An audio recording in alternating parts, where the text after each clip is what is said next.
So continuing on with the engine bay loom, I've got this bunch of wires here which are sheathed. They look like they're part of the fuel injection loom, and there's 4 of them and they're all blue and they head down there underneath the engine. So my guess is that they're going down to the exhaust, and they're probably for the, since there's 4 of them, I'd say a wideband oxygen sensor. But we'll go underneath and have a look.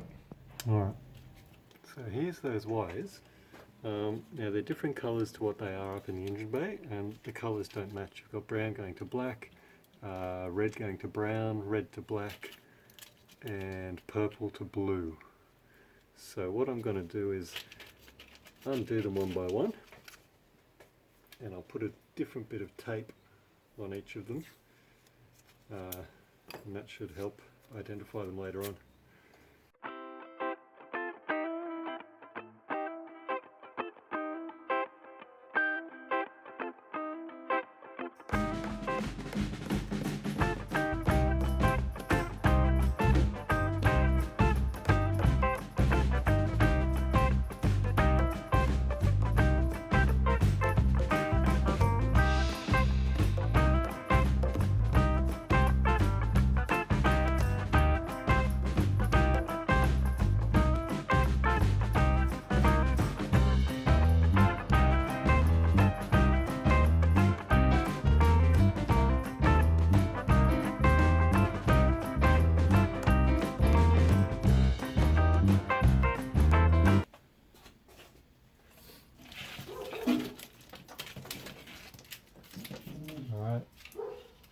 So there's the connections for our wideband oxygen sensor.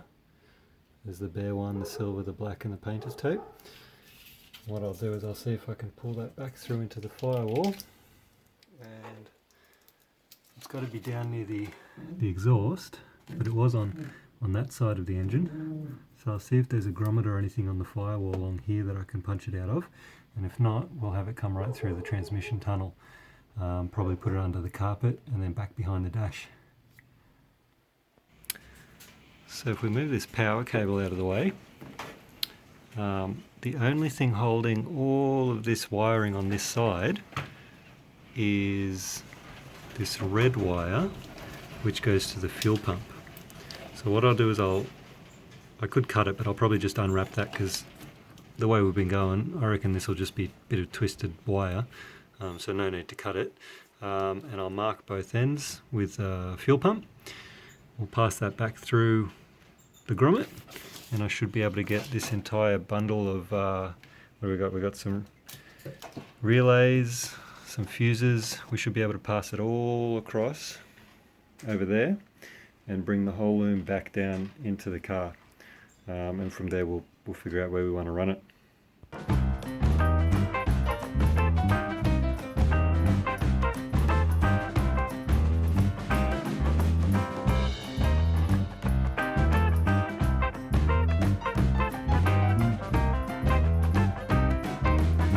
So there we go. All that's left over here is these 2 wires, which we can run back into the car through that grommet, and they are, what's this one?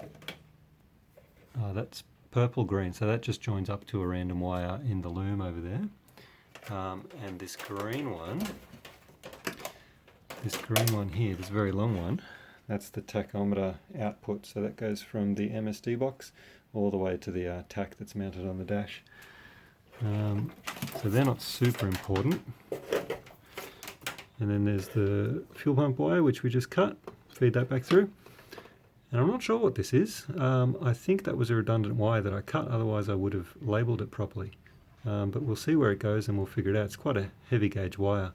So I'll just trace that back just in case I've cut it and haven't marked it for some reason. And power cable wire as well, straight from the battery. We'll run that back through and figure out which side we want that on. And then we can move the wiring for the lights under the guard. So we're inside the car here. That's the carpet that goes on the firewall. This thick cable is the battery cable that goes up into that grommet. And this red wire would be the fuel wire. So fuel pump wire. So we'll pull that through, and that can just stay here hanging. And there was also another wire. Let's see if I can find it. There was a black one going up in there.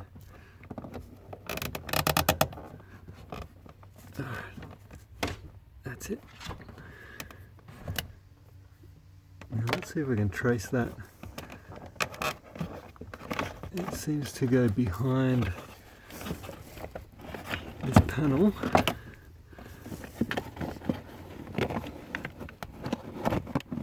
It's going down, down, down, down. So it goes under the carpet down here. So I might actually have to pull the fire extinguisher off and that kick panel, pull the carpet up, because I really want to find out where it goes. Just in case it's not a redundant piece of wiring and it does serve a purpose. We need to have that hooked up. Now I've pulled the carpet up trying to find out where that black wire goes, and I'm really glad I did, because it is absolutely soaked under there and full of mould, and the stench of mould that came up when I pulled this carpet off is incredible.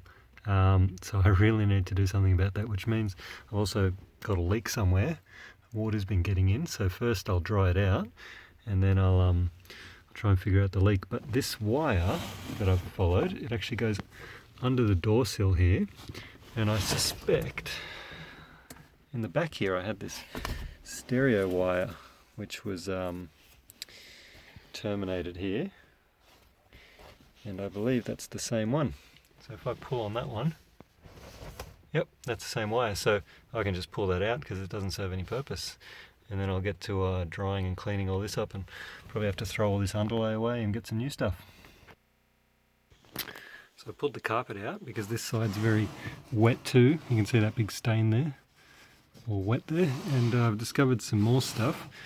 There's stereo cables just coiled up under here. They're all plugged into the head unit. Now, I think there used to be an amplifier under the driver's seat, but that's all gone. I will leave them though, just in case I want to put something in down the track, some sort of sound system. They're not causing any trouble, and they're already nicely wired up behind the head unit there, so I just won't mess with them.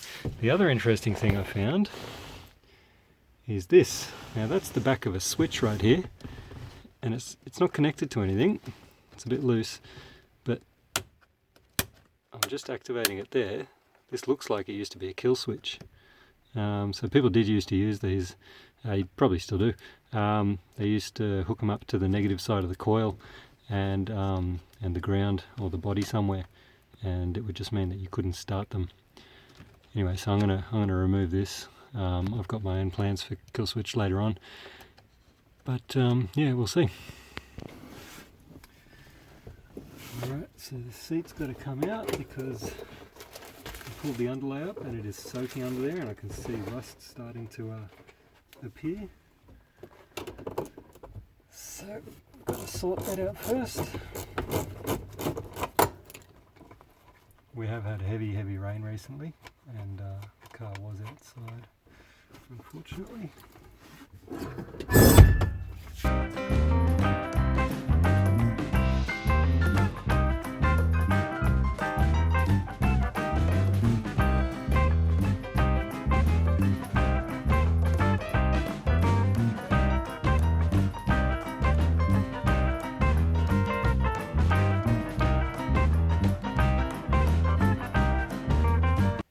Show you what's going on. So we've got the underlay there. See if I can get that to focus. There we go. And it's all wet. See my hands coming away wet there. It's all still got water under it. It's actually been out of the rain for a good week now. That is heavy with water. You see the water coming out of there. And it's already starting to rust, which is no good, no bueno. So we're going to rip all that up and dry it up, see if we can, it's covered in deadener and tar, we'll see if we can clean up any of the surface rust and reapply the deadener. Oh, score. Got an unused clip. Alright.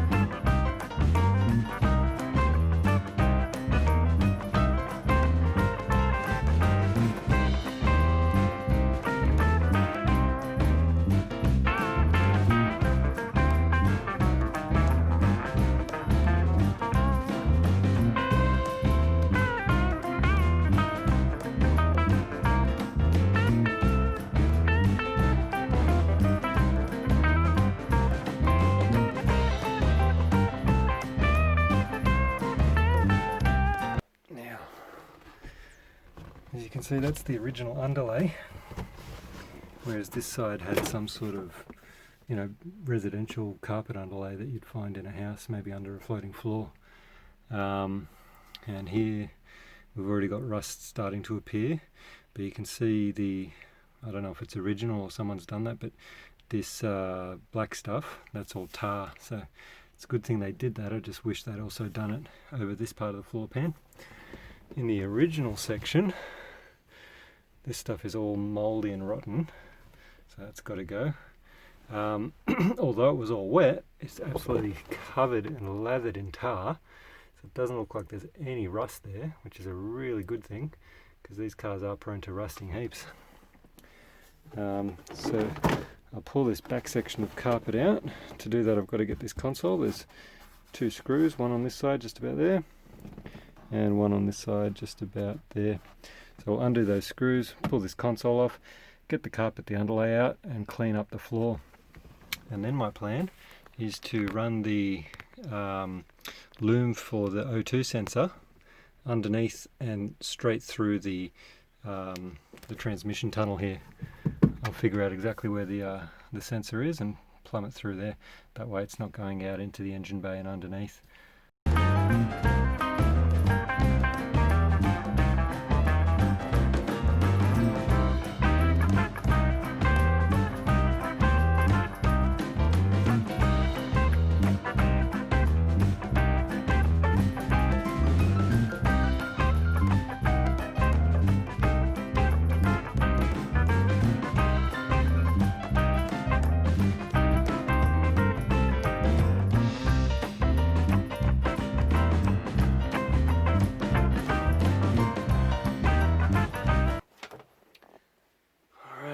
So there's the floor pan. Floor pan.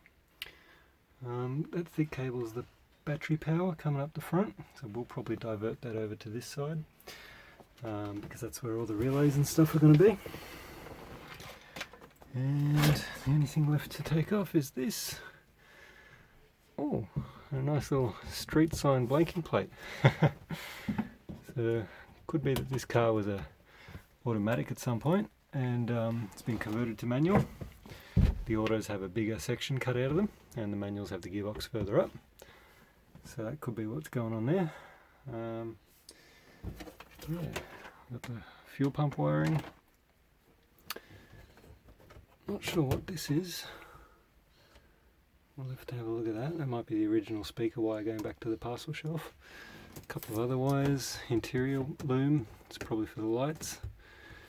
And over here, where was it here? I found a bunch of earths soldered onto a washer that was used to hold the seat up. So we'll track where they're going. This one's not going anywhere. We'll track where that one and that one are going. But I suspect they're not going very far. What does that say? To chassis ground.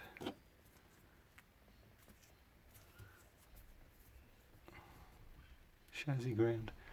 That's probably part of the old stereo system, but we'll follow it up anyway. And this one here, oh sorry, goes across over there as well.